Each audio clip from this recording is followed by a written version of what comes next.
Give it up here, DJ. Guys, my name's Sam, and I'm not from the United States. I'm actually from Afghanistan. Whoa. Yeah. It's all right. I'm one of the good ones. Put the cell phone away.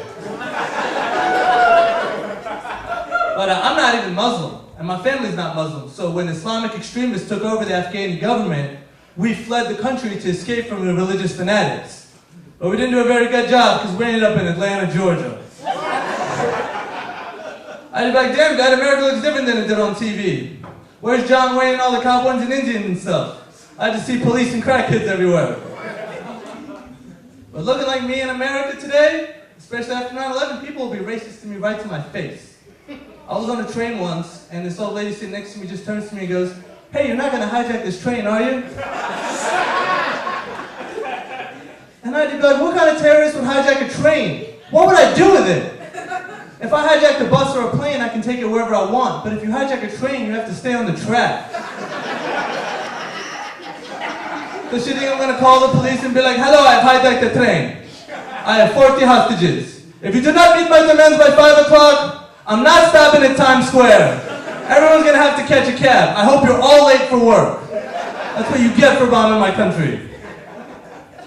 But one thing that's weird about my family is that even though we're from the Middle East, my dad is a Republican.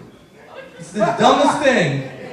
Because I'm like, Dad, you know we're the most hated minority in America right now. Why are you voting for them? But he sounds like a Republican too when he talks. I was at dinner the other night with him and he was talking about how America was better in the 50s.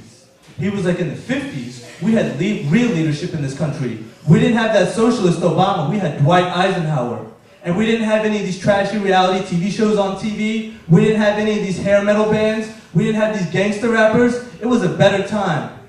And I'd be like, Dad, you were born in a village in Afghanistan. You didn't come to America until 1993. How do you know what America was like in the 50s? And he's like, oh, I saw the movie Grease. They look like they were enjoying themselves. But one time, I got into a fight with a redneck over some racial stuff. I was in a bar, and this guy calls me a terrorist. And usually if a random person tries to fight me, I try to avoid it because you don't know who that guy could be. He could secretly be Spider-Man or something.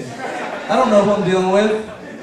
But he was with his girlfriend, and he was obviously just trying to impress her. And I wanted to say, hey man, I'm sorry, I'm just gonna leave the bar. But what came out was, I'm gonna murder your mother in her sleep. And the next thing you know, I was in a fight. But here's the crazy thing. I was winning. I was winning the fight. I was beating the crap out of him. And it was the best feeling of my life. I was pounding his head against the bar, but just the one thing that made me annoyed was his girlfriend kept yelling, Terry, stop! Terry, stop! And I wanted to be like, hey, Terry's no longer in control of this situation. You should be asking me to stop. I don't appreciate your biased commentary, ma'am.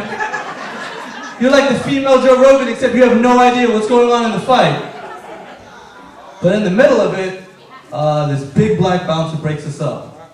And he's like, brothers, we need to stop fighting each other. And that's not what you want to hear when you're winning. And I can understand why a black man would say that, because black on black crime is a horrible thing and it's ruining communities. But I didn't think that really applied to us, because I'm from the Middle East, and that guy's from Douglasville, Georgia, a place where apparently people have very sensitive shoes. So I think we're natural enemies. I think I should be able to beat his ass. And I felt so good after that fight. I don't know if any of y'all have ever won a fight, but it was like the best feeling I've ever had. I felt like Superman. I felt so confident. I walked into Burger King and I was like, hey, somebody make me a Big Mac right now. And somebody did. And that's crazy because Burger King doesn't even have Big Macs. Speaking of maniacs, I was listening to an interview with the rapper DMX. And DMX was talking about the time he got arrested for impersonating a police officer. And what DMX did is he bought a police car and put sirens on it, and he would just drive around arresting people that made him mad. And one guy cut DMX off in traffic, so DMX pulled him over and beat the crap out of him. But this is how DMX defended himself in the interview. I swear to God, this is what he said. He said, I beat the crap out of the guy because he disrespected my authority. Because what if I'd been a real police officer? And I was like, okay, that's a good argument, DMX. You're supposed to listen to the cops, but I think that guy's got a good argument too. I think that guy's argument would be, I didn't cooperate with the officer because it was obviously DMX. I've heard his CDs. There's no way they'd let that guy be a cop. Also, I'm pretty sure they would let the police do cocaine and carry an AK-47 on the job.